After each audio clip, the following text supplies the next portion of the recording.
Salut, je viens vous présenter donc le concept de base que j'ai réalisé. Ça sera peut-être un petit peu plus facile avec une petite vidéo. Donc ce concept de base est un concept avec une passerelle qui permet d'accéder à la tour centrale. La tour centrale ici, passerelle. Donc la tour centrale qui elle regroupe des étages de chambre et l'étage de loot. Les tours annexes permettant elles de créer un chemin de ronde et une protection. Alors, on va regarder doucement le premier étage. Le premier étage, nous voyons que nous avons un double rempart avec des barricades, des petites constructions, enfin les petites tours là avec à chaque fois une armoire dedans qui permet d'avoir un blocage assez important de la zone. Je vais vous montrer le blocage dans un instant. Poum, voilà, donc le blocage est très important puisque nous avons 1, 2, 3, 4, 5, 6, 7, 8 armoires au total, sachant qu'il y en a une en hauteur. Et donc ça permet vraiment d'assurer une protection assez importante de la base. Euh, Juste au niveau du plan, hein, j'ai réfléchi à énormément de points. Ne serait-ce que le placement de chaque escalier, et si je prenais quel type d'escalier je prenais. Donc voilà, j'ai essayé de réfléchir un maximum à tout ce qui pouvait aider. On va commencer tout simplement, je vais enlever le cupboard, voilà. Celle-là, donc cette petite tour là serait la première tour visible, enfin constructible par notre team au début. Donc cette tour de base, c'est la tour qui va permettre d'accéder à la tour principale, hein, qui est au centre. Mais déjà pour la première nuit, le but c'est vraiment de construire cette petite tour là très rapidement pour pouvoir s'assurer. Cette petite tour premier étage très simple, avec donc une armoire, quelques caisses et un escalier qui nous permet de monter au deuxième étage, ici, avec, oui, vous le voyez, un bon paquet de sacs de couchage. Les autres tours sont relativement simples, comme vous le voyez, et au niveau de la tour centrale, un maillage honeycomb, donc nid d'abeilles, et un trou énorme, donc un airlock, ce qu'on appelle un airlock, qui ne permet pas aux assaillants de pouvoir utiliser, de pouvoir se faire la courte échelle ou de pouvoir utiliser le honeycomb pour pouvoir monter.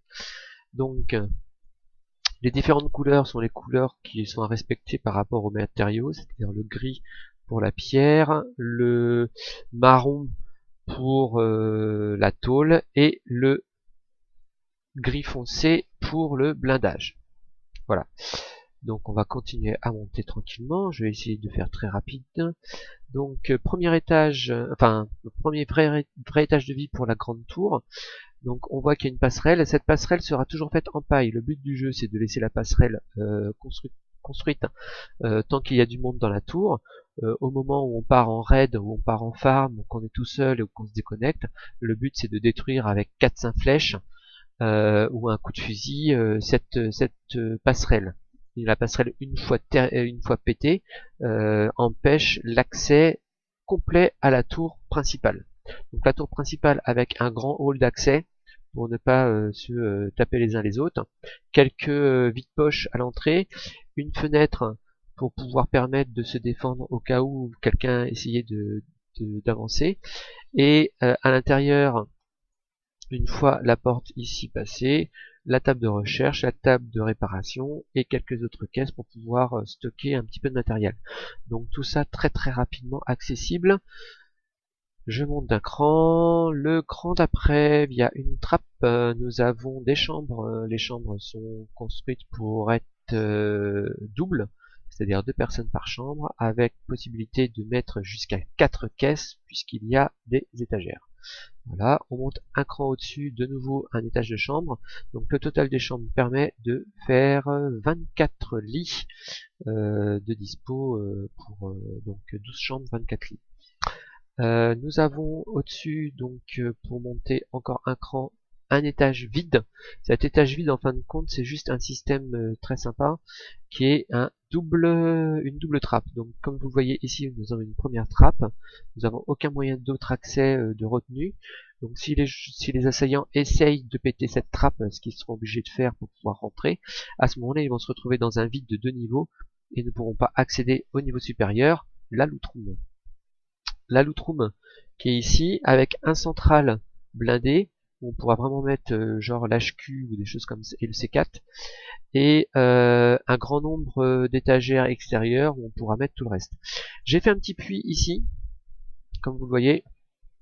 Donc le petit puits, en fin de compte, ça permet à une personne ou deux personnes de rentrer dans la loot room et de faire tomber le matos à travers le puits pour éviter que tout le monde ne veuille rentrer dans la loot room pour pouvoir récupérer tout son matériel.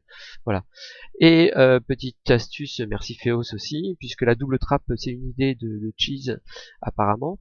Et donc l'armoire, Féos qui a regardé mon plan et qui m'a dit de rajouter cette armoire, qui permet d'avoir donc une protection de cette loot room supplémentaire et qui empêche en fin de compte les joueurs de pouvoir y accéder. Donc une fois la loot room passée, on arrive à l'appartement terrasse. Appartement terrasse ici qui permet de pouvoir avoir un accès complet à la terrasse et ensuite on monte jusqu'à la tour de guet. Donc voilà, l'intérieur, comme on le voit, est assez sympathique, hein, puisqu'on a une possibilité de mettre vraiment beaucoup de matériel. On est complètement protégé par les enceintes. Devant les enceintes, j'ai rajouté aussi des murs d'enceinte standard qui permettent de reprotéger encore un petit peu. Nous avons été attaqués par des personnes sur une base de ce type-là. Les personnes n'ont pas pu atteindre les étages malgré un équivalent de dégâts de 31 C4. Donc, je dis équivalent de dégâts parce que je ne sais pas s'ils ont utilisé soit du C4 complet, soit du C4 et des roquettes. Voilà. Nous avons à la fin juste un petit dernier point. Nous avons un chemin de guet, un chemin de tour de garde tout autour, comme vous le voyez, qui permet de pouvoir faire un 360 autour de la base. Ce chemin de garde est accessible via chaque tour, puisque chaque tour a une entrée intérieure et extérieure. Voilà.